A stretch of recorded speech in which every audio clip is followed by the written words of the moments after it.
আমি এসেছি আমার মামার বাড়ি। ছোটবেলায় না মামার বাড়ি খুব যেতাম, কিন্তু বড় হয়ে যাওয়ার পর আর না সেরকম করে যাওয়াই হয় না।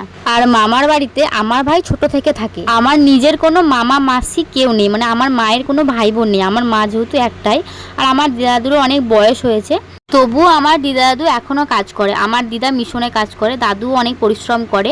আমার ভাই ছোট থেকে মানে 4 বছর বয়স থেকে আমার দিদা দাদু কিন্তু এখানে মামার বাড়িতেই নিয়ে এসে রেখেছে। আর আমার ভাই ছোট থেকে মামার বাড়িতেই পড়াশোনা করে। মামার বাড়ির সাথেই না একটা আলাদা সম্পর্ক। ছোটবেলায় জানতাম মামার বাড়ি মানেই হচ্ছে আনন্দ মজা। আর আমার দিদি মানে আমার বড় দিদিও কিন্তু আমার মামার বাড়িতেই মানুষ, আবার আমার ভাইও কিন্তু ছোটবেলা থেকে মামার বাড়িতেই।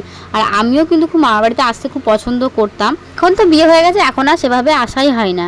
আমার আবার যেহেতু মামা মাসি কেউ নেই, আমার দিদা দাদুর আবার আমাদের প্রতি টান প্রচুর বেশি। দিদা দাদু অনেকদিন থেকেই বলছিল আয় আয়, আমার আর যাওয়া হচ্ছিল না। তারপরে কাল গেছিলাম। আর মা দেখো, একমাত্র কি জানো তো, আমি সব থেকে বেশি শান্তি পাই আমার মায়ের কাছে, আর কারোর কাছে না। আমি যেটাই খেতে চাই আমার মা কি বলতো মুখ থেকে বলার আগেই সেই জিনিসটা করে দেয়। আমার ভাই দেখো এখানে সারাক্ষণ খালি ফোন ঘাটা ধারা, ওর আর কোনো কাজ নেই। মাকে তো সবাই খুব ভালোবাসে, আমিও আমার মাকে ভালোবাসি। আবার মাকে আমি মাঝে মাঝে বলি, মা জানো তো তুমি ভাইকে বেশি ভালোবাসো। আসলে আদর যত্ন একমাত্র মায়ের কাছে ছাড়া কোথাও গেলে পায় না। আর মামার বাড়িতে তো আছেই, কারণ আমার দিদা দাদু আমাকে খুব ভালোবাসে, আমার দিদাও তাই আমাকে প্রচুর ভালোবাসে।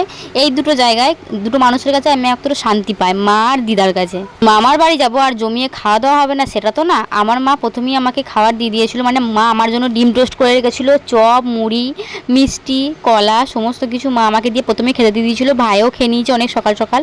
আমি অবশ্য আসতে একটু লেট হয়েছিল বলে আমি একটু দেরি করেই খেয়েছিলাম। তারপর মা রান্নাবান্নাও করছিল। আমার দিদা তো সকালবেলায় করে দিয়ে স্কুলে গেছে, কারণ আমার দিদা যেহেতু স্কুলে কাজ করে। আর আমার দিদা সকালবেলায় অনেক কিছু কাজ করে দিয়ে তারপর গেছে, তারপর মা বাকিটা করছিল আর কি। সারিয়ে চেঞ্জ করে যায়, রান্না বান্না করে একদম কমপ্লিট। তারপর আমার ভাই গেছিল রেশন আনতে, মানে কাছেই অবশ্য রেশন আনতে গেছিলো। কিন্তু তারপর মাকে ডাকলো, বললো একটু নামিয়ে নাও, জন্য মা আবার গিয়ে আবার নামাচ্ছিল। আর আমার দাদুও কাজে গেছিলো। আমার অবশ্য দাদুর সাথে দেখা হয়নি, দাদু সে সন্ধ্যেবেলায় আসবে। আর আমি বিকালবেলায় চলে এসেছিলাম। আমার ভাই একটু সকাল সকাল খায়, তো দেখো মা ওকে খেতে দিয়ে দিয়েছে। আর এখানে অনেক কিছু হয়েছিল, আর ভাই কিন্তু টিভি দেখছিল, মা আর ভাই মিলে। আর এখানে দেখো কি কি রান্না হয়েছে দেখো। আর বিশেষ করে আমি আসবো বলে তো আরও অনেক কিছু রান্না করেছে। এখানে হচ্ছে রাইস হয়েছিল, আমার খুব প্রিয় রাইস, বিরিয়ানি থেকে রাইসটা খুব ভালো লাগে, পোলাওটা আমি খুব ভালোবাসি।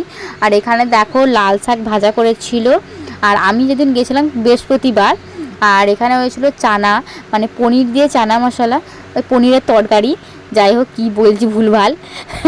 আর তারপর হয়েছিল এঁচড় দিয়ে ডাল, দই, আর হচ্ছে মাছের ঝাল। অবশ্য আমার দিদা দাদু মাংস আর ডিম আর এমনি বৃহস্পতিবার এসব বারগুলো তো মানে, তো ওই জন্য পেঁয়াজ রসুন খাই না, তো নিরামিষ করেই সব রান্না হয়েছিল। মাছটা অবশ্য স্পেশালি আমার জন্য হয়েছিল, কিন্তু আমি তো মাছ খাই না। আর আমার মা এখানে খেতে দিচ্ছিল, তারপর আমরা সবাই খেয়ে নেবো, দিদা আমি সবাই মিলে খেয়ে নিলাম। একটা জিনিস দেখায়, আমার দাদু এত গাছ বসাতে পছন্দ করে। এর আগেরবার যখন এসেছিলাম কত গাছ ছিল, এখন আবার এর থেকে ডবল প্রচুর গাছ বসাতে পছন্দ করে। আর এখানে আমি বাড়ি যাওয়ার সময় আমার দিদা আমাকে বের করে একটা ছবি দেখাচ্ছে, মানে ভাই একটা ছবি বাড়ি বাঁধিয়ে নিয়ে এসছে, আমার বোন পোড়ার আমার ভাইয়ের।